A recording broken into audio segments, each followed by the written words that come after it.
Assalamualaikum warahmatullahi wabarakatuh. Halo teman-teman semua, di sini saya akan mempresentasikan hasil video saya tentang perkembangan nilai agama dan moral. Untuk memenuhi tugas ujian tengah semester yang disusun oleh Rike Anggraini dengan NIM 00138202507 dari Prodi Pendidikan Guru Pendidikan Anak Usia Dini Universitas Sriwijaya yang diampu oleh dosen kami, Ibu Dr. Sri Sumarni MPD dan Ibu Mayumi Rantina MPD.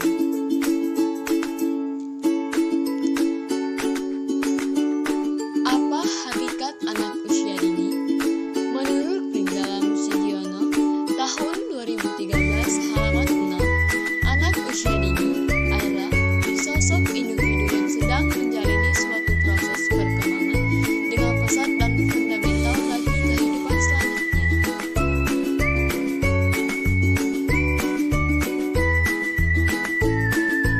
Nilai moral dan agama. Menurut Hamblok, tahun 1993 halaman 70, arti dari perilaku moral adalah yang sesuai dengan kode moral kelompok sosial. Perilaku moral dikendalikan oleh konsep-konsep moral, peraturan perilaku yang diharapkan oleh seluruh anggota kelompok. Sedangkan perilaku tak bermoral adalah perilaku yang tidak sesuai dengan harapan sosial. Tahapan-tahapan perkembangan nilai agama dan moral. Menurut Jean Piaget, tahapan relasi moral atau kualitas pembatas perilaku anak dikendalikan oleh ketaatan secara otomatis terhadap peraturan. Tahapan ini terjadi pada anak usia 2 hingga 7 tahun. Yang kedua, tahapan moralitas otonomi atau moralitas oleh kerjasama atau hubungan timbal balik. Tahapan di mana anak mampu untuk berpikir abstrak, memahami dan memecahkan masalah berdasarkan asumsi dalil atau teori tertentu. Menurut Lawrence Colby, tahapan prakonvensional. Pada tahapan perkembangan ini, anak-anak tidak akan melanggar ketentuan yang telah berlaku di lembaga, dikarenakan merasa takut atas ancaman hukuman yang telah ditentukan oleh lembaganya, sehingga secara tidak sadar dituntut untuk melaksanakan peraturan takut melakukan larangan yang ada. Tahapan ini dibagi menjadi 2 tahapan, yaitu tahapan prioritas terhadap kepatuhan hukuman, tahapan relativistik. Tahapan konvensional ini dituntut untuk mematuhi peraturan yang telah disepakati bersama-sama agar dia mau terima di kelompok sebayanya. Kelompok ini terdiri dari 2 tahapan, yaitu tahapan adaptasi mengenai anak yang baik dan tahapan mempertahankan norma sosial identitas. Yang ketiga, tahapan pasca konvensional disebut juga moralitas yang berprinsip. Pada tahapan ini, anak mematuhi peraturan untuk menghindari hukuman. Kata hatinya yang tahapan ini terdiri dari 2 tahapan, yaitu tahapan adaptasi dan tahapan. Menurut John Dewey, tahapan pramoral pada tahapan ini ditandai bahwa anak belum menyadari keterkaitannya pada aturan.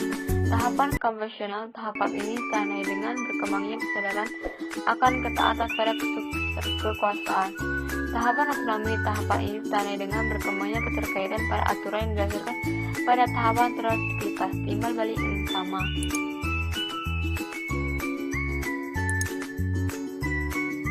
Menurut Darman Jebul, tahapan autonomi yaitu anak tidak merasa wajib untuk menaati peraturan. Yang kedua, tahapan hegemomi yaitu anak merasa bahwa yang benar adalah yang patuh kepada aturan dan merasa perlu menaati kekuasaan. Yang ketiga, tahapan sesionomi yaitu anak merasa bahwa yang benar adalah patuh pada peraturan yang sesuai dengan peraturan kelompok. Yang keempat, tahapan autonomi yaitu anak telah mempertimbangkan konsekuensi ketaatan pada peraturan. Metode nilai agama dan moral pada anak usia dini. Yang pertama adalah metode pembiasaan. Yang kedua adalah metode teladan. Metode teladan ialah perilaku yang ditampilkan orang tua ataupun pendidik sangat menentukan baik buruknya perilaku anak usia dini. Jika orang tua atau pendidik bertutur kata dengan santun, berpenampilan sederhana, dan mampu menampilkan perilaku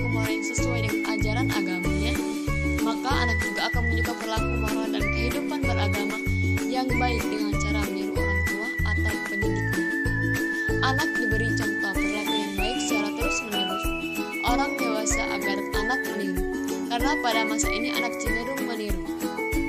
Sedangkan metode pembiasaan merupakan suatu kegiatan untuk melakukan hal yang sama berulang-ulang secara sungguh-sungguh dengan tujuan untuk memperkuat suatu asosiasi atau menyempurnakan suatu keterampilan. Agar menjadi terbiasa, anak dibiasakan melakukan perbuatan rutin. Metode pembiasaan ini mempunyai hubungan erat dengan metode keteladanan karena pembiasaan anak erat kaitnya dengan figur yang menjadi panutan dalam perilakunya.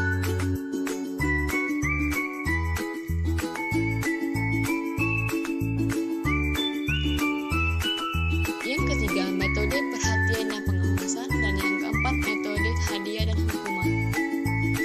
Metode perhatian dan pengawasan ialah merupakan kegiatan pendamping anak di berbagai kegiatan dalam upaya mengoptimalkan perkembangan nilai agama dan moral anak usia dini. Ketika anak diperhatikan, ia akan merasa nyaman dan aman, hidup dengan penuh rasa cinta, optimis, dan memandang positif pada dirinya serta lingkungannya. Sebaliknya, jika kurang mendapatkan perhatian atau bahkan terlantar, anak akan tumbuh dalam rasa terabaikan. Anak diarahkan agar menjadi manusia yang berdisiplin di diri dalam pergaulan sosial. Metode pendisiplinan diri tersebut ialah memberikan hukuman fisik bagi anak yang tidak disiplin dan memberi hadiah bagi anak yang berdisiplin. Yang kelima, metode nasihat. Dalam metode nasihat ini, orang tua atau pendidik memberikan pesan-pesan positif dengan berceramah kepada anak, baik itu secara individu maupun kelas. Pemberian nasihat secara individu dilakukan secara fase ke fase antara orang tua atau pendidik dengan anak. Diperlukan momen khusus dalam pemberian nasihat secara individu ini. Misalnya momen ketika seorang anak melakukan keburukan. Yang keenam, metode permainan. Metode permainan dapat digunakan oleh orang tua atau pendidik dalam mengoptimalkan perkembangan nilai agama dan moral anak usia dini. Permainan yang dapat digunakan antara lain permainan tepuk. Permainan tepuk ini merupakan suatu gerak bermain yang menggabungkan aktivitas fisik dan aktivitas hayal. Ada beberapa permainan yang dapat digunakan untuk mengembangkan pengetahuan tentang nilai agama dan moral, yaitu tepuk anak soleh, tepuk wudhu, tepuk malaikat, tepuk kenang, jari dan tepuk salat. Yang ketujuh, metode karya wisata. Orang tua atau pendidik dapat mengajak anak melakukan kegiatan karya wisata, misalkan mengunjungi masjid-masjid, berziarah ke makam pahlawan, berziarah ke makam para wali, dan lain-lainnya. Yang selanjutnya ialah metode cerita. Orang tua atau pendidik dapat mengambil berbagai cerita tentang Nabi, tentang keberanian dan tentang kedermawanan sahabat Nabi, tentang peristiwa-peristiwa penting yang dialami para nabi dan sahabatnya, cerita tentang kealiman dan kepandaian tokoh-tokoh Islam seperti Al-Ghazali, Abdul Qadir Jalani, Ibnu Sina, dan lainnya. Cerita-cerita yang berasal dari Nusantara juga dapat diberikan kepada anak sepanjang terdapat nilai-nilai positif pada cerita tersebut. Misalnya cerita tentang maling kundang yang durhaka kepada ibunya, cerita tentang batu menangis, dan cerita tentang timur. Karakteristik perkembangan nilai agama dan moral pada anak usia dini. Yang pertama, usia 0 sampai 12 bulan. Pada usia 3 bulan, anak mengenal berbagai doa, lagu religi, dan ucapan baik sesuai dengan agamanya. Pada usia 3 sampai 6 bulan, mulai hatam mengenal berbagai ciptaan Tuhan. Pada usia 6 sampai 9 bulan, mengamati berbagai ciptaan Tuhan, mendengarkan berbagai doa, lagu religi, ucapan baik, serta sebutan nama Tuhan. Pada usia 9 sampai 12 bulan, mengamati kegiatan ibadah di sekitarnya. Yang kedua, usia 12 sampai 24 bulan. Pada usia 12 sampai 18 bulan, tertarik pada kegiatan ibadah. Pada usia 18 sampai 24 bulan, menirukan gerakan ibadah dan doa.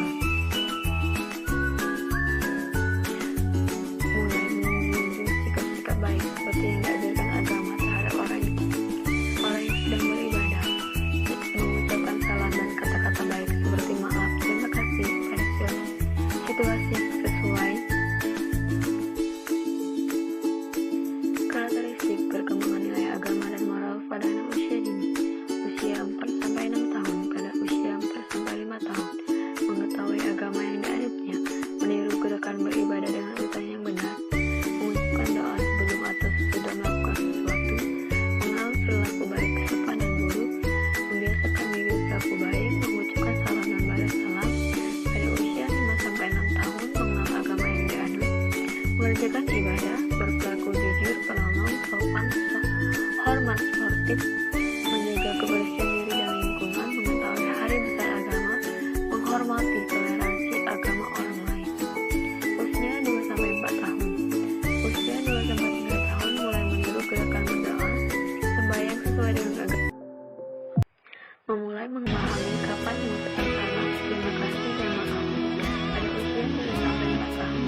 perilaku yang berlawanan meskipun belum selalu dilakukan, seperti pemahaman perilaku baik buruk, benar salah, sopan tidak sopan, mengetahui arti kasih dan sayang kepada ciptaan Tuhan, mulai berdoa fanatik sesuai dengan agama. Baiklah, selanjutnya saya akan memberikan contoh perkembangan nilai agama dan moral melalui metode permainan untuk anak usia 5-6 tahun. Saya akan memberikan stimulasi untuk anak usia 5-6 tahun melalui tepuk anak soleh. Tepuk anak soleh.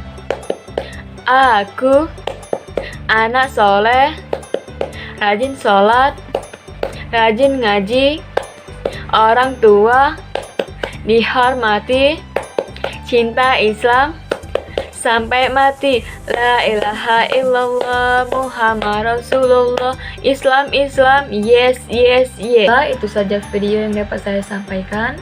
Apabila ada kesalahan, saya mohon maaf. Kepada Allah saya mohon ampun. Semoga video ini bermanfaat untuk kita semua. Saya akhiri, wabillahi taufiq wa hidayah. Wassalamualaikum warahmatullahi wabarakatuh. Tetap semangat, yes. Selalu semangat, yes.